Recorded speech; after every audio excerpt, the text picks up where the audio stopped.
ยิ่งนี่หาความจริงว่าบ่แน่นอนเลี้ยววันนี้ตัวให้ว่าพอแปรทั้งญาติเด้อพี่น้องโอ้ยมาแล้ว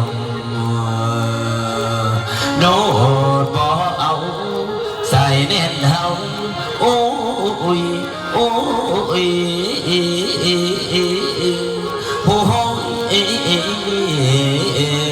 โอ้ยดา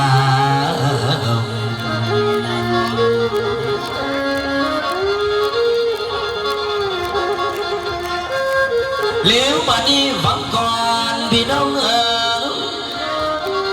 ละเสียงกะวันอันว่าลำเพศพุ่นใส่กะนาลังจงจำไว้อย่าลืมไงละพวกพี่น้องทั้งหลายโอ้ยมาแล้วแม่ค่อยเมนติกตัวนี้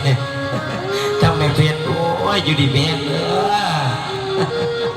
บ่อยบอกกับบ่อยมากพูดดีบ่อยู่ดีแม่สุขภาพเก็บแข็งเด้อแม่เด้อและพวกพี่น้องทั้งหลายจงกันแขนลูกไปอย่าปีให้หลอกตำโลและมีชื่อเสียงกระเดืองปุ้งเดือกระเดืองพุ่งให้คนสาหลอกเลือน้ำพุ่นแล้วและอยู่สยามเมืองลาวอยู่ใส่ให้ย่อยองและอยู่บนแขนพี่เด้อป่าถ้าไปไม้โจแหวเสิร์นแม่กินขอน้ำโอ้ยยำบานหลอกแม่ละเบาสอนแสง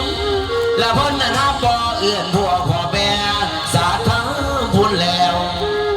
ละมีงานยังไปหาบ่ว่ากันดอกขาวดีอิ่มละมีบุญเนื้อในบุญบานงานเหนียวเด้อบอดใด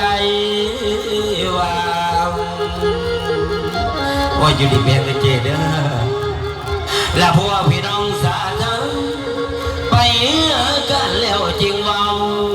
หลังคาทาน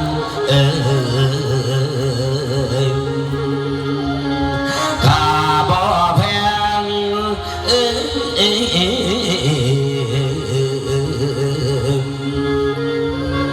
ข้าบ่แพงโอ้ยเด้อยังโอ้ยหนอโอ้ยนะโอ้โหโอ้ย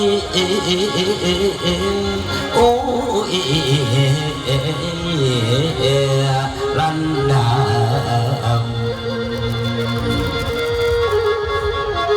สิบเดียวขอกราบประทานที่เราหลับจะมีท่านในขณะนี้สมบูรณ์น้ำตามทองเดือนภูเขาอีกลำนาที่เป็นพอเศรษฐีอาภิธภัณฑ์ส่วนเมียกระลมหายตายจากตัวพี่น้องเป็นพ่อไม้เดียวนี้เป็นพ่อไม้เมียตายบ่ได้ไม้พี่น้องเอ้ยขั้นมาเป็นพ่อห่างยังสิได้ไม้เมียโอ้ยจะเป็นพวกครอบครัวผู้ขามีแต่ผู้โสดๆยังวะลูกไส้กระโสดเอาบอกไผ่มาเรียงนับกระโสดคือกันยังวะโอ้ยจะเป็นพวกไม่ห่างนั่งใหม่แถวนี้ผมมีบ่ผู้ใดสิมาเรียงลูกซอยพูดบ่อย่าลืมเด้อคอยเอาจริงเด้อคอยอาศัยพระผู้มาเรียงลูกซอยนี่หรอกว่าเมื่อนี้พี่น้องเอ้ยนับตั้งแต่ลูกไส้ขอใหญ่มากเก่าโอ้ยสมุสวรรค์แม่กินบ่แสบร้อนบ่รับพับตาลุงบ่ได้ย้อนน้ำเป็นห่วงลูกไส้ย่านบ่ได้เมียคือบ้านคือซองเขาบักไข่ก็คือกันแต่ละมื้อละวันมาจะขอเงินขอคำไปดินไปเที่ยวหักลูกเมียนำบ่ได้เขาจ้าเถื่อโอ้ยจะเป็นโพดบ้านนี่จักว่าตื่นหรือไปบุนอนเพศบ่ค่อยตื่นอะไรดอกพวกนี้แม่ไปว้ายกูว่าก็ตายแล้วสมพ่อร้องจากบ่ไหลเมียเป็นจะไรสมตีแม่เราตายนี้จ้ะ เมมึงตาย ผมว่าแต่แจกตามาเอาแบบปากซัมเบกินยาเอาลูก กูบริหาร เจ้าเท่าเจ้าแก่เลยจะสุโขได้ทีละพอ เป็นจะไร จะจมเป็นได้ โอ้ยนี่ว่ากูเฮี้ยนจมได้เนี่ย เจ้านายจะกระตายนะ โอ้ยผู้เฝ้าคนนั้นไหนเดี๋ยวนี้ โป้เปล่าตี บ่ ไปยอกเจ้าซื่อๆหรอกพอนี่พอ ใส่ละสมบัติภาษาเรา ตัวป้าด้วยเปล่าเลยที่บอกปอพันก็ได้ ว่าพอเจ้านี่นอนเพ่นบ่ค่อยตื่นเลยแต่ละมื้อละวันนี่โอ้ยมีแต่กินกับนอนเละนอนอีก บอกนี่พอ เนี่ยฮะ จงมาไม่เอิ้นพวกลูกพวกเต่าในวันนี้นี่เดือดยังจีบอกให้ฟัง ก็เรื่องมีเรื่องมีเล่ากูก็มีหลายอยู่หั่นล่ะอย่าบอกน้ำมาสูนี่ บอกมาเจ็ เจ้า บ เป็น หั พว ว กเป็นโพยังว่านอนเพ่นกับบ่ตื่นนอนเอาบ้านเอาเมืองไป เว้ยพอเจ้าสิบอกอะไรขั้นมานอนเอาบ้านเอาเมืองก็เมื่อไหนดูกันแต่นอนเอาวัดกุบาจะได้เลยนี่ สาระจะปรึกษาแม่เพชรกับแม่ติ๊กก่อน มาเป็นตาได้บ่ด้วยบ่ โอ้ย บ้านนี่ก็เมื่อไหนก็เอาไม่ได้พอ อย่าสวมไปห่วงตอนเป็นตีเลย โอ้ยลูกเอ้ยพ่อก็เป็นห่วงลูกห่วงเต้านี่ล่ะมีลูกไส้ผู้เดียว แล้วกระทั่งบักปอบนี่ล่ะมาอยู่น้ำนี่ก็โอ้ยปากเปียกน้ำลายแล้วบอกเมื่อหู้ถูเมื่อทำบอกอย่างไรอย่าง ว่าสันบอกหนึ่งไปที่ไหนพยางสองพอไอ้เจ้าก็ได้ แต่ว่ามีมึงก็ดีหรอกพ่อได้บอกได้ละ ที่พอสมบัติเจนมาหาพ่อพอดีคิดว่าอย่ามาล่าพ่อก็หาดีเซดีสาวอีสันโด แน่ไปดินสาวอีกแล้ว โอ้ยบันเทิงมันหมานเนาะ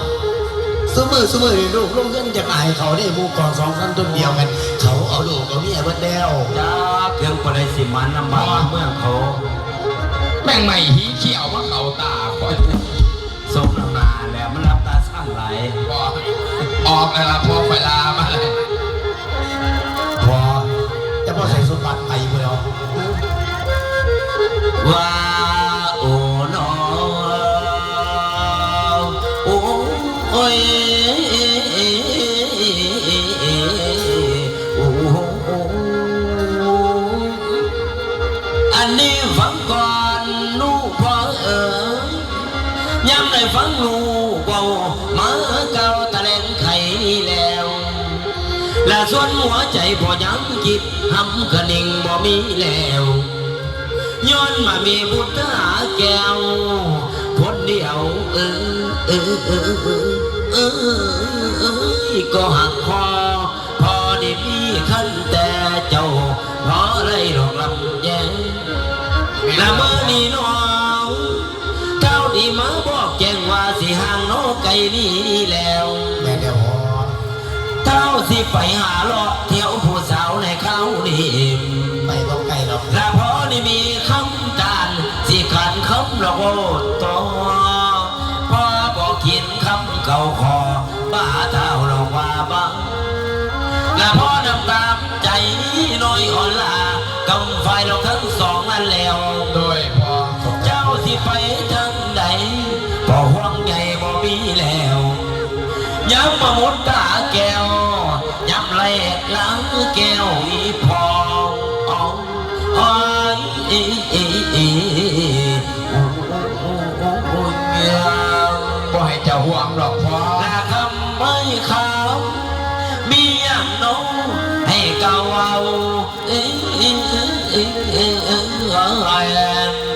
บิดาเจ้าให้ว่าบางดื้อคำดื้อพอ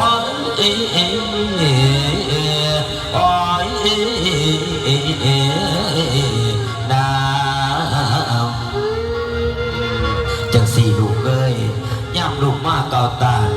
ต่อพ่อขันบิดาคิดอยากได้ลาบาอีพอเฮี้ยมในตอนนี้ว่าอยากไปหาดินซุ่มสาวโรงพยาบาลตาย่ำลูกไข่เก่าอ่างบิดาเจ้าบัวายังนะสิไปใส่มาใส่พอนี่ก็โอ้ยเป็นห่วงเป็นใยแต่ตัว นี่พอ ฮะ บัดเองวิญญาณเป็นเบาเป็นเพื่อนขึ้นมาเดียวพอมาต้องห่วงปันนันกันไหน สิบ่ห่วงจังไหนมีลูกไส้ผู้เดียว อาศัยบ่ไผมันกับพ่อมันนี่ล่ะ พอบอกไปเสียยางเลยดูผู้ชายขี่ห้ำแขนกดเสียยาง แม่นมันได้แต่แค่ซื่อๆนะมึงนะ บ่ให้ สมบัติจะไม่ดินใส่ดินเอาลูกว่าจะขอเงิน นี่การซื้อเลขในพ่อถือ8ตัวได้เลย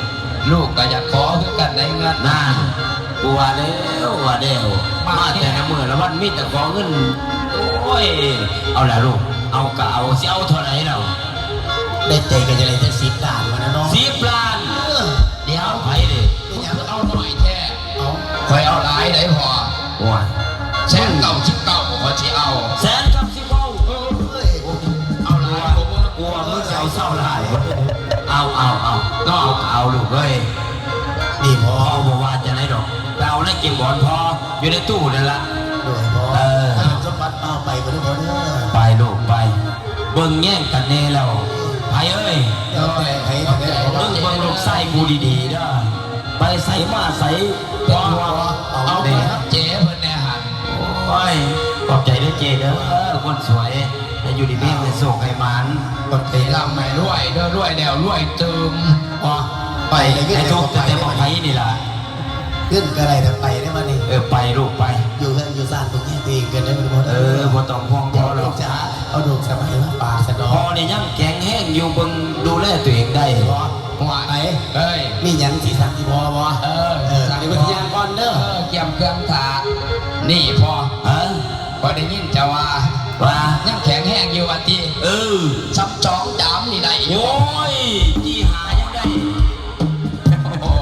แสดงมาบ่ตายง่ายเนาะพ่อ โอ้ เนาะ ยสังกูโบฝ่าวขนาดไหน นี่พ่อเอ้ย ฮะ เจ้าอยู่อันอยู่จ้านก็รู้แน่เจะคล้าของด้วยพ่อ เอ เด้อ อมึงบ่ต้องห่วงกูดอกห่วงมึงเองฮะ อย่าไปปลาไปดงเลยเขาไล่เชิงเลยพ่อ โอ้ย ว้า ว้าวซุ่มสี่ซุ่มหา อันนี้ละพอคำเอ้ย โอ้ย ไปก่อนเด้อ โอ้ยบอกมึงว่ามึงสิว่าไอ้หยังมีคำเดียวเท่านั้นพอเอ้ยไปก็เด้อเพราะว่าโอ้ยจังสี่ล่ะพี่น้องเอ้ยคันบ่มีมั่นข่อยก็บ่ได้หัวพ่อได้ปล่อยได้ดาบ่ได้แต่ละมื้อละวันเอาล่ะมื้อนี้ลูกไส้ไปแล้วไปกะสิไปโลกค่อยลูกไส้อยู่บ้านอยู่ซองนี่ล่ะภาษาผู้เฒ่าพี่น้องเอ้ยเมียบ่มีโอ้ยก็คิดอยู่สิไปหาเอาลูกกับเมียทางไหนล่ะสิมาหาเอาบ้านใหม่นี่ล่ะ บ่เดี๋ยวสิไปก่อนนะมื้อนี้ค่อยถาลูกขาเต้าอยู่บ้านนี่ล่ะ